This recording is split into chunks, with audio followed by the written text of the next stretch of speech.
जय श्री कृष्णा, राधे राधे। फ्रेंड्स, आज हम संकटा माता व्रत की कथा सुनेंगे। वीडियो पसंद आए तो वीडियो को लाइक करिएगा, अपने दोस्तों में ज़्यादा से ज़्यादा शेयर करिएगा और हमारे चैनल को सब्सक्राइब करिएगा, जिससे मेरे आने वाली लेटेस्ट वीडियो की नोटिफिकेशन आपको समय से मिल सके। संकटा माता अपने भक्तों के संकट को क्षण मात्र में दूर करती है। संकटा माता व्रत कथा इस प्रकार है। एक बुढ़िया थी। उस बुढ़िया का एक बेटा था जिसका नाम था रामनाथ। रामनाथ धन कमाने के लिए परदेश चला गया। बुढ़िया अपने पुत्र के विदेश जाने के बाद बहुत चिंतित और दुखी रहने लगी, क्योंकि बुढ़िया की बहू उसे प्राय नित्य खरी खोटी सुनाया करती थी। इसलिए बुढ़िया प्रतिदिन चिंतित और उदास रहती थी और घर के बाहर स्थित कुएं पर बैठकर रोया करती थी। बुढ़िया का यह क्रम रोज चलता रहा। एक दिन कुएं में से दिए की माँ नामक एक स्त्री निकली और उसने बुढ़िया से पूछा, बूढ़ी माँ, तुम इस तरह बैठकर क्यों रोती हो?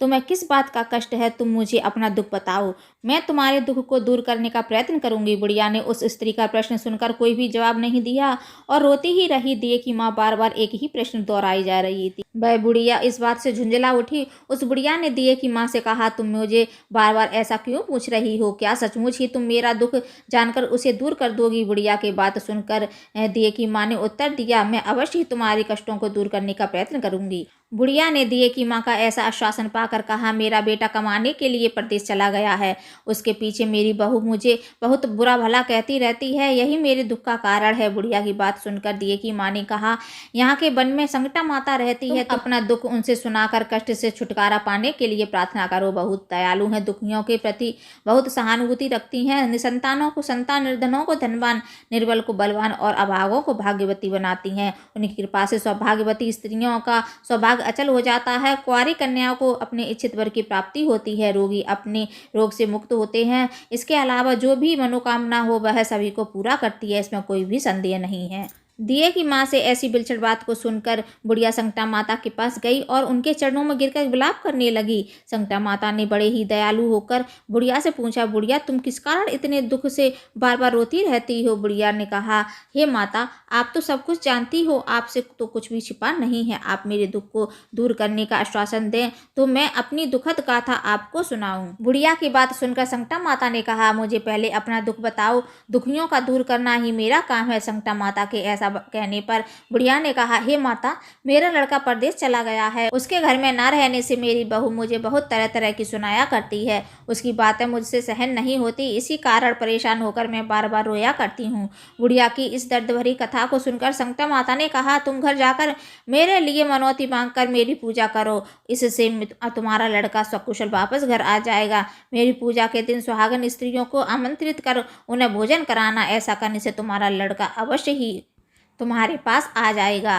संकटा माता के कहे अनुसार उस बुढ़िया ने मनौती मांगकर पूजा की और सुहागिन स्त्रियों को भोजन के लिए आमंत्रित किया। परंतु विचित्र बात यह हुई, जब बुढ़िया ने स्त्रियों के लिए लड्डू बनाने शुरू किए तो उससे 7 की जगह 8 लड्डू बन गए। इस बात से बुढ़िया बहुत ही असमंजस में पड़ गई। ऐसा होने का क्या कारण है? कहीं मुझसे गिनने में कोई गलती तो नहीं हो रही है, अथवा अपने आप 8 लड्डू बन जाने का कोई अन्य कारण है? उसी समय संकटा माता एक वृद्ध स्त्री के रूप में बुढ़िया के सामने प्रकट हुई और बुढ़िया से पूछा, क्यों बुढ़िया, आज तुम्हारे यहाँ कोई उत्सव है क्या?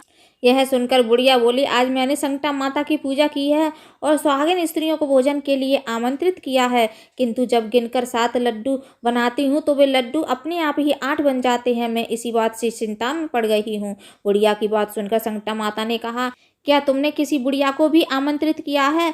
बुढ़िया कहने लगी, नहीं, मैंने ऐसा नहीं किया है। परंतु तुम कौन हो? संकटा माता ने कहा, मैं बुढ़िया हूँ, मुझे ही आमंत्रित कर लो। ऐसा सुनकर बुढ़िया ने उस बुढ़िया रूपधारी संकटा माता को भोजन के लिए आमंत्रित कर लिया। इसके बाद बुढ़िया के घर पर सभी आमंत्रित सुहागिनें आ पहुंची और बुढ़िया ने सबको लड्डू तथा अन्य मिठाई आदि का भोजन कराया। इससे संकटा माता उस बुढ़िया पर बहुत प्रसन्न हुई और माता की कृपा से उस बुढ़िया के बेटे के मन में अपनी माता और पत्नी से मिलने की इच्छा उत्पन्न हुई और वह अपने घर के लिए चल दिया। कुछ दिन बीतने के बाद वह बुढ़िया संकटा माता की पूजा कर सुहागनों को भोजन करा रही थी। किसी ने उसके लड़के के आने की सूचना दी, लेकिन बुढ़िया अपने काम में लगी रही। उसने कहा, लड़के को बैठने दो, मैं सुहागनों को जिमाकर अभी आती हूँ। लड़के की बहू ने पति के आने का समाचार सुना। उसी क्षण पति के स्वागत के लिए तुरंत घर की ओर चल दी। लड़के ने अपनी पत्नी को देखकर मन में सोचा कि मेरी स्त्री मेरे प्रति कितना प्रेम रखती है, जो खबर पाते ही मुझसे मिलने आ गई। परंतु मेरी माँ को मुझ पर जरा भी प्रेम नहीं है। मेरे आने की खबर पाकर मेरी माँ मुझसे मिलने नहीं आई। जब पूजा का काम समाप्त हो गया, सभी सुहागनें भोजन करके अपने घर को लौट गई। बुढ़िया अपने बेटे से मिलने के लिए उसके पास पहुंची। माँ के आने पर लड़के ने पूछा, माँ अब तक कहाँ थी? माँ ने कहा, बेटा मैंने तुम्हारी कुशलता के लिए संकटा माता से मनौती मांग रखी थी, उसी को पूरा करने के लिए सुहागनें जिमा रही थी। संकटा माता की कृपा से उसका मन अपनी पत्नी से हट गया। उसने माँ से कहा, माँ या तो मैं यहाँ रहूंगा या यह रहेगी। बुढ़िया ने कहा, बेटा तुम्हें मैंने बड़ी कठिन तपस्या से पाया है, इसलिए तुम्हें छोड़ नहीं सकती, इसलिए चाहे बहू का त्याग भी करना पड़े मैं कर सकती हूँ। अतः लड़के ने अपनी स्त्री को घर से निकाल दिया। घर से निकलकर बाहर आई तो बहुत दुखी मन से एक पीपल के पेड़ के नीचे बैठकर रोने लगी। एक राजा उधर से जा रहा था।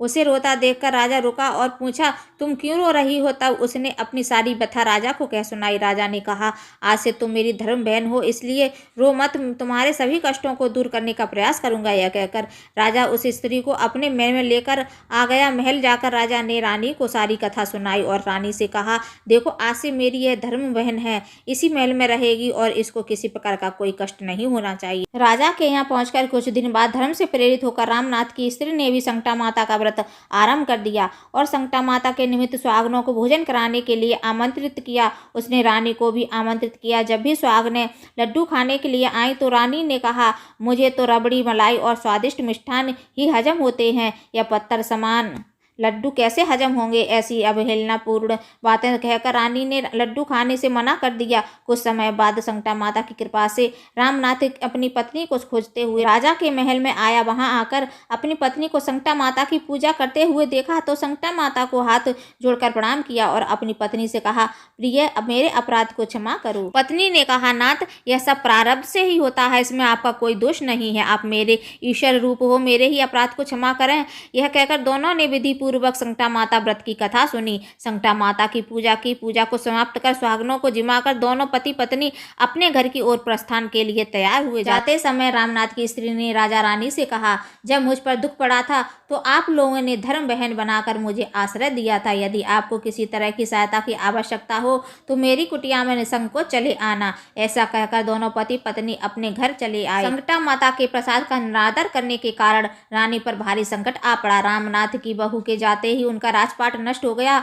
ऐसी विपत्ति में पड़कर रानी ने राजा से कहा, ना मालूम वह तुम्हारी धर्म बहन कैसी थी, उसके यहाँ से जाते ही सब कुछ नष्ट हो गया। रानी ने राजा से कहा, जाते समय वह कह गई थी कि जब मेरे पर कष्ट पड़ा था तब मैं तुम्हारे यहाँ आई और कदाचित तुम्हारे ऊपर कोई भी कष्ट पड़े तो तुम मेरे घर चले आना, इसलिए हम लोगों को उसके यहाँ ही चलना चाहिए। ऐसा विचार कर राजा रानी दोनों ही अपनी धर्म बहन के घर आ गए। वहाँ आ जाकर रानी ने कहा, बहन तुम्हारे जाते ही ऐसा क्या हो गया कि हमारी सारी संपत्ति नष्ट हो गई, हम लोग बहुत परेशानी में पड़े हुए हैं। रानी की बात सुनकर रामनाथ की स्त्री ने कहा, बहन मैं तो कुछ नहीं जानती, मेरी तो सब करता धरता संकटा माता है, इनके अतिरिक्त कोई दूसरा नहीं है, इसलिए मेरी राय में तुम संकटा माता से अपनी भूलों के लिए क्षमा याचना करो। उन्हीं की मान मनौती से तुम्हारा काम बन जाएगा, तुम्हारे सारे बिगड़े काम अपने आप सुधर जाएंगे। रामनाथ की स्त्री की बात सुनकर रानी ने श्रद्धा भक्ति से संकटा माता का व्रत किया और सुहागनों को जिमाकर अनजाने में हुई अपनी सभी भूलों के लिए संकटा माता से बार बार क्षमा मांगी। रानी के ऐसा करते ही संकटा माता प्रसन्न हो गई और रात में रानी को स्वप्न में कहा कि तुम दोनों पति पत्नी अपने महल को चले जाओ, वहां जाकर मेरी पूजा करना और मेरे निमित्त सुहागनों को जिमाना। ऐसा करने से तुम्हारा गया हुआ राजपाट तुम्हें दोबारा वापस मिल जाएगा। सुबह होते ही रानी ने स्वप्न की बात राजा को बताई। रानी की बात सुनते ही राजा उसी क्षण रानी को साथ लेकर अपने महल की ओर चल दिया। महल में आने के बाद राजा रानी ने संकटा माता के कहे अनुसार पूर्ण भक्ति भाव से माता संकटा की पूजा की और सुहागनों को भोजन कराया। ऐसा करने से उनका बिगड़ा हुआ सारा समय सुधर गया और सारा राजपाट उन्हें वापस मिल गया और वह पहले की तरह राज भोगने लगे। बोले संकटा माता की जय। फ्रेंड्स, अगर आपको मेरा ये वीडियो पसंद आया हो तो वीडियो को लाइक कर दीजिए, अपने फैमिली फ्रेंड्स में ज़्यादा से ज़्यादा शेयर कर दीजिए और मेरे चैनल को सब्सक्राइब कर लीजिए। Bye bye friends.